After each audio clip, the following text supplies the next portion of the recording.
Back at it for some 3 and Out. Adam Deal, Charles Ashley now joining us, head coach of the Gladiators, Dominic Bramante, and Jessica Gentry of the Athlete Factory training the Gladiators. So how's that going so far? You know, it's been a lot of fun.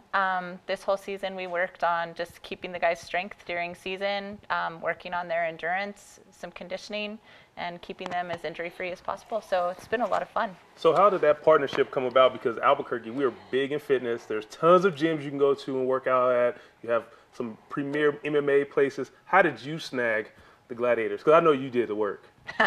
I did. So I called Matt, and I actually went and met with him and Coach B and told them a little bit about what our gym's background is and what our goals would be for the team. And our philosophy seemed to fit in line with what they were looking for. Nice. Yeah. So the man, we need to know what happened last night. I wasn't jabbing you about defense, but 89-86, that's a really high-scoring game. You were jabbing him, to be honest. Right. That was just straight jab, though, like right, boom. But it was quadruple overtime. So it was. So tell us what happened. Break it down for the fans, because we didn't get to watch it. We moved down to San Angelo. So they're going Belichick on us today. That's okay. We've moved down to San Angelo. Okay.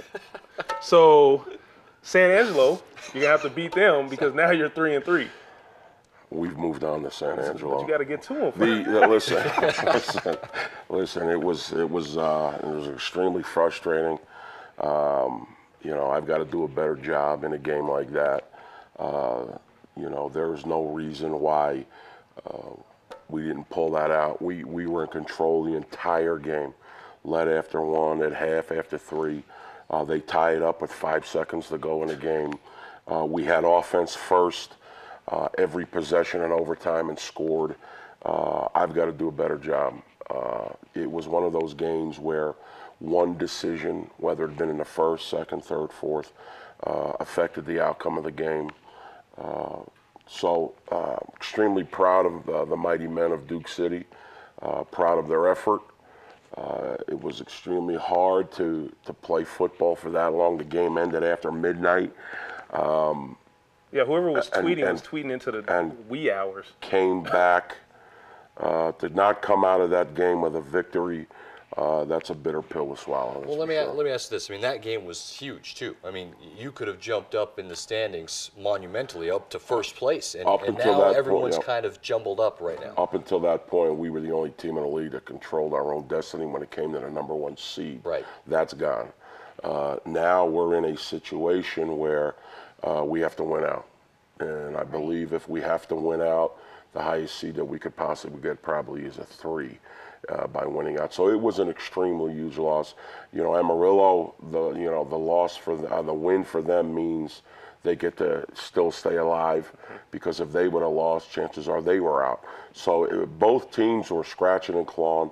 You know, for our team to overcome what we overcame, even game day, you know, the snow and sleet delayed us. It took us literally an hour to get to get 20 minutes out of town because of the snow and sleet on Saturday. So a 4-hour bus ride turned into a 6.5-hour bus ride game day, which is never, ever good. You know, and so it threw us behind in everything, in our meal, in our pregame meal, to, our pregame preparation. But to still be able to go out there and perform, you know, my hat's off to Coach Theus on the offense. Casey Peters was phenomenal. Seth Smith, Roland Bruno, and Dexter Manley really stepped up. We lost James Cleveland early, unfortunately, and so James did not play in the second half or in any of the overtimes. That was an enormous loss. That's your playmaker. He leads, our number one, catch per game, number right? one. So we lost him early on to a hamstring, and then our offensive line really dominated Amarillo's defensive line for the whole entire game. The unfortunate part is our defensive line struggled against their offensive line, and so it was, we were in control of the game the whole time. Never once during the game did I, was I concerned to say, hey, this isn't going our way, and the football gods weren't with us, and that's how it goes. Well, I want to get to San Angelo in just a second, but back to you in the Athlete Factory. Just talk about what you do with these guys and these professional athletes and how you work with them and what you're involved in. So the approach that we took was more from a conditioning standpoint, because we didn't have them way before the season started. A lot of these guys are coming from different states around the country, and so elevation is a big factor, especially when you're dealing with guys with this big mass that they're carrying. You know, the oxygen here is a real huge factor. So we worked to get them conditioned to play at this elevation and the altitude here. So that has been a huge benefit for them going to other places and being able to maintain that level of intensity throughout an entire game. So we worked with that. We did a bunch of recovery stuff with them, a lot of mobility, keeping these guys stretched out, keeping them loose. Ton of core work. So that was kind of our main goal, was to keep them explosive, to maintain that level of intensity throughout an entire 4 quarters, and then to be able to rehab them back to where they can practice that Monday following a game. And you work with all kinds of athletes from younger all the way up to the pros and everything. So talk about how people can get a hold of you and get involved in your gym and what you do. Sure. So the majority of what we do is youth athletes. Aside from the gladiators, everything that we tend to focus on is 9 all the way through college level athletes. So they can reach me. We have a Facebook page. It's Athlete Factory, or our website is athletefactorynm.com. We have a gym on the west side of town, right by the West Side Costco. So they're welcome to stop in as well. And Coach, you've got San Angelo coming, right? You're very familiar with them. We're going to San Angelo. Right.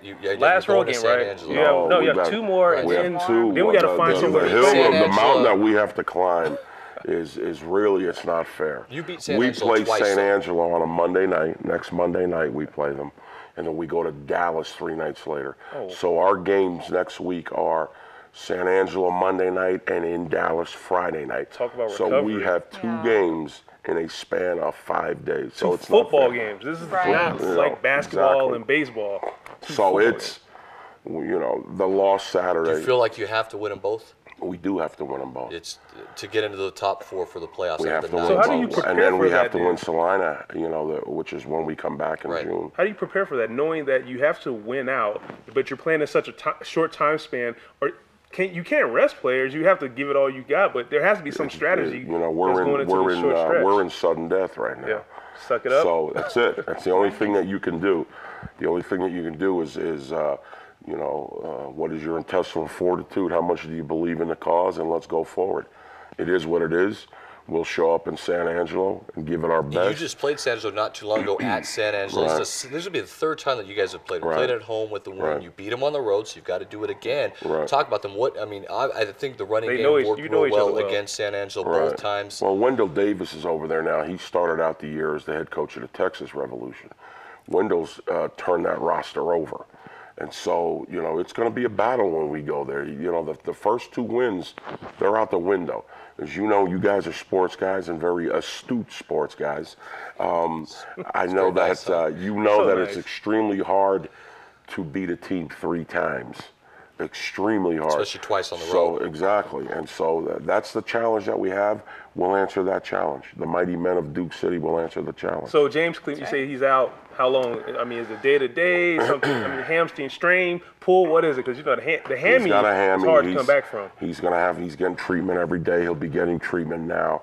We'll leave him off the field, and we'll work him out during pregame at San Angelo, and we'll see how it goes there. He feels that it's not last year. He missed half the season with a hamstring pull. Coach Gentry's done a wonderful job in keeping him healthy majority of the year, and unfortunately it crept up on him, and we had to sit him out. That was to not have James in the game was extremely hard, but we'll see. your receivers been It's quick, at our level, it's next man up. So Have to. I want to ask you something. 'Cause off camera, we were messing around, joking around. This guy is like Tom Brady, whatever you want to call it. I don't even know. What are your thoughts about I don't this like Tom him Brady? just 'cause he's sitting here. I don't want understand this. Jessica's and your opinion about this Tom Brady thing. Him saying he just does. He knows nothing about what's going on. Listen, anybody that's familiar with football on that level, knows that the balls before every game are prepared the way the quarterbacks like them. Trainers take the sheen off, they'll sand the balls down, or they'll wipe the balls down, or whatever. The quarterback comes and gives his approval before every football game. I think it's When all Tom Brady said last year that he had no clue, we got knew 30 then seconds. that he kind of was stretching, Yeah. the truth Right. and stuff like And that. you I'm think going the to same agree. thing? I'm I playing agree. around. You think, okay. I don't think somebody that has that Yeah. much of an influence on a team just doesn't know. Yeah. And I then think if it was the Jaguars, though, No one would care. yeah, no one would even care about them. This wouldn't even Are they brought up. still in They wouldn't even get Jacksonville? suspended. That's all I'm saying, because it's Tom Brady and the Patriots. But we got to move on here. Look, we appreciate you guys coming Thanks, on. guys. Athlete Yes, Factory, thank you look it very up. much. That's Jessica Gentry. Good Coach, luck, good Coach. luck. You- We're rooting for you to Definitely. the playoffs, Coach Bramante. Thanks, Hey, guys. we'll Thanks be for back. coming Come on. on Thank you, back. uSportsCentral.